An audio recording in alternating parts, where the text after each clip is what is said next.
In German, we call them starke oder unregelmäßige Verben. A strong verb equals strong changes. This is really important to remember. In a strong verb, not only the endings are changing, but the verb stem is changing as well. And this is different from weak verbs. In weak verbs, we actually never see a change of the stem. It's just not happening. But with strong verbs, the stem does change. But here's the trick. Strong verbs, unlike weak verbs, are really unpredictable. This means strong verbs will have a change in their stem, but it's hard to know when. There's no clear pattern. The change can happen in the present tense, in the past tense, or in both. So there is no solution for every strong verb. You have to learn them one by one. Usually pretty unpopular when students hear that they have to learn something by heart. But listen, I have good news for you. I actually made a list of the most important strong verbs in German for the level A1. You can find the document in the description down below. It is completely free. I would encourage you to download this list and to get started with learning the strong verbs. Let's take a look at the strong verb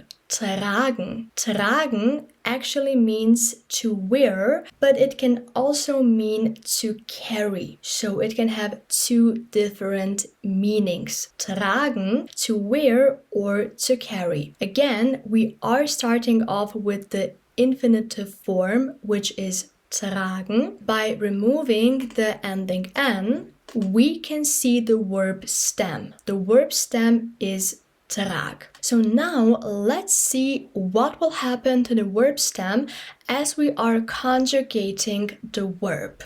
Ich trage, I wear. Du trägst, you wear.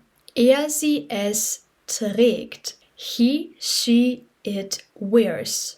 Wir tragen, we wear.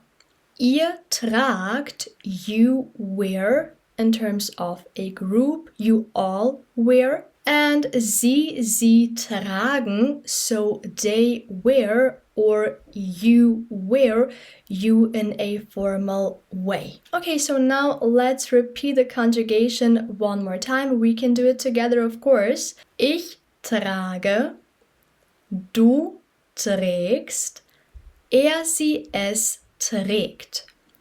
Wir tragen, ihr tragt, sie tragen. In the second and third person singular, in du and sie, es, there is a change happening in the verb stem. It's not trag anymore, now it's träg. So in present tense, we will see the change always in du und sie, es. And these changes can be different. Here we have this change from a normal A to A with umlaut, we say in German. Those are the two dots. But the changes can also look different, for example, from E to E and so on. Now, when we take a look at the three basic forms, and remember, these are the infinitive, the simple past, and the present perfect, we can see that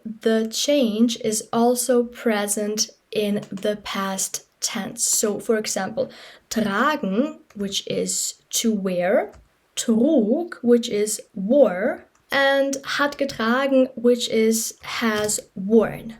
Looking, for example, at the simple past, we can see that here we have another change in the stem, but now a different one. It's not träg, it's trug. So a new change is happening here, and we actually don't have an ending. We just have this new stem. And then in the present perfect, which is just in German perfect, we can see hat getragen, which means that we are coming back to the initial stem, but we are using the ending n. Strong verbs in perfect always have the ending n. It can also look different. It really depends on the verb. As I said, you can see that it is really unpredictable and there's no way to know where a change in the stem will happen. All we know is that we can expect a change, but where it will show up is really not possible to predict. You have to learn this using a list of strong verbs.